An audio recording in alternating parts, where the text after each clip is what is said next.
They didn't treat them. They didn't help them. They silenced them. Behind the towering walls of 19th century insane asylums, the definition of madness was never about illness. It was about control.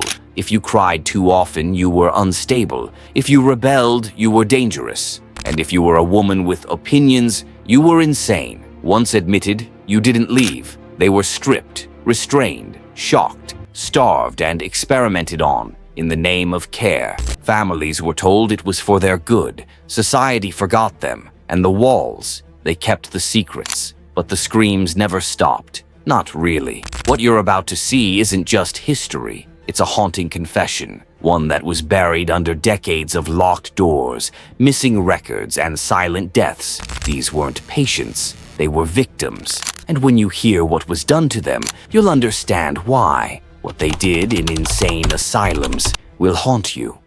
The 19th century marked the beginning of a new era, an era that promised care for the mentally ill, but the truth was far darker. In 1817, the first major public asylum in the U.S., Eastern State Hospital in Virginia, opened its doors. Its mission, humane treatment, overcrowded rooms, no heating, no plumbing, and often no hope. Patients weren't classified by illness. Epileptics were kept with schizophrenics, depressed mothers with violent delusionals. The result was chaos wrapped in silence. By the mid-1800s, hundreds of these lunatic asylums dotted America and Europe. Many were state-run, others religious, but all shared one common theme: control over care. What began as a mission of compassion quickly mutated into warehouses for the unwanted, where people were hidden, forgotten, and destroyed.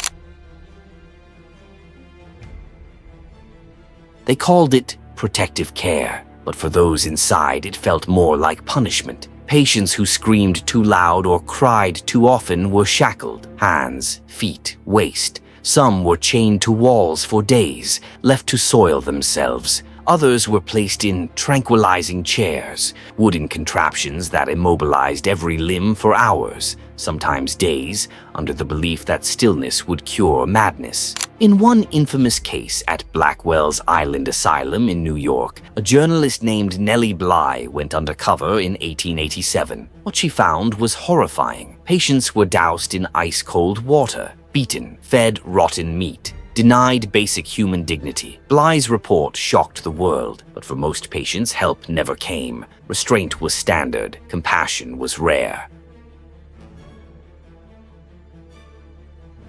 In the early 20th century, science took over, but treatment meant something else entirely: hydrotherapy. Patients were submerged in near-freezing water for hours. Nurses claimed it calmed nerves. In truth, it left patients shivering, terrified, and traumatized. Then came electroconvulsive therapy, ECT. The idea: send a jolt of electricity through the brain to reset mental pathways. But early ECT was brutal. Patients bit through their tongues, fractured bones during seizures. They were often not anesthetized. In 1938, ECT was introduced in Rome. By the 1940s, it was common across the US and Europe. And then, the labbotomy arrived. Dr. Walter Freeman believed he had found a miracle cure for mental illness. Drive a sharp metal pick above the eye socket, sever the frontal lobes. Done. He called it a transorbital labbotomy. The world called it a nightmare. Freeman performed over 3,500 lobotomies, sometimes in assembly line fashion. He had no surgical license, no anesthesia. He even lobotomized children. One of the most tragic cases was Rosemary Kennedy, sister to President John F. Kennedy. At 23, she was considered rebellious. Freeman lobotomized her. She was left with the mental capacity of a toddler for life. Lobotomies left thousands in permanent silence, staring at walls, forgetting who they were. This wasn't healing, it was erasure. Every patient had a story. Most were never heard. Eliza Farnham, 27, was institutionalized in 1922 for postpartum depression. She was force-fed, tied to her bed, and subjected to ice baths daily. She died within the year. Her death certificate said natural causes. Her sister said she begged for death.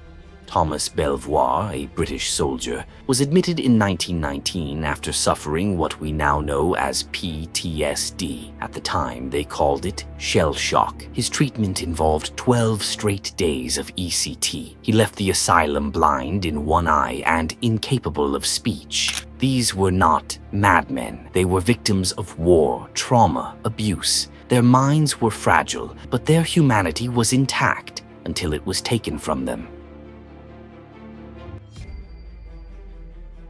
Some names became synonymous with terror. Willard Asylum, New York. Over 50,000 patients passed through. Over 5,000 died, many buried in unmarked graves. In 1995, staff discovered an attic with 400 suitcases, belongings of patients who never left. Bethlehem Royal Hospital in London, better known as Bedlam. Founded in 1247, it allowed paying visitors to watch patients as entertainment. People came to gawk at the insane the way we visit zoos. Danvers State Hospital, Massachusetts. Built in 1878, it pioneered labbotomies. Locals still claim they hear cries at night from the ruins. These were not hospitals. They were warehouses of despair. In the 19th and early 20th centuries, a terrifying pattern emerged. Women were disproportionately institutionalized, not for madness, but for nonconformity. If a woman argued with her husband, she was hysterical. If she refused marriage, she was delusional. If she expressed sexual desire, she was morally insane. One chilling example, the case of Elizabeth Packard, committed by her husband in 1860 simply for disagreeing with his religious views. She spent 3 years in the Jacksonville Insane Asylum. She wasn't sick, just outspoken. Women who were bright, bold, or brave were silenced through diagnosis. Their freedom was revoked. Their voices were erased. Their only crime was being inconvenient.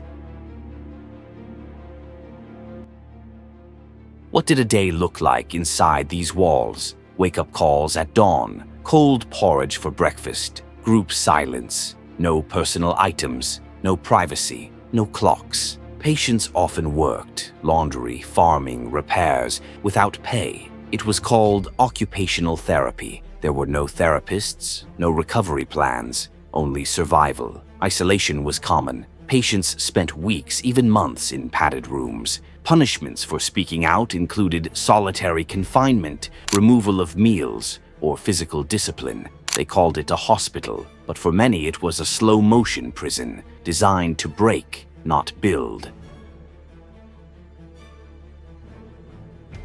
By the mid-20th century, the truth began to leak through the cracks. Journalists, survivors, and brave insiders risked everything to expose the horrors. In 1961, a book called The Snake Pit by Mary Jane Ward shocked readers. In 1972, Geraldo Rivera aired footage of Willowbrook State School, a so-called care facility for mentally ill children. What he showed was hell on earth. Naked children lying in filth, untreated sores, verbal abuse. America was horrified. For the first time, the public saw what happened behind closed doors. Slowly, lawsuits, reforms, and public pressure forced many institutions to shut down or reform. But the scars remained on the land, in the history books, and in the families of those who never came home.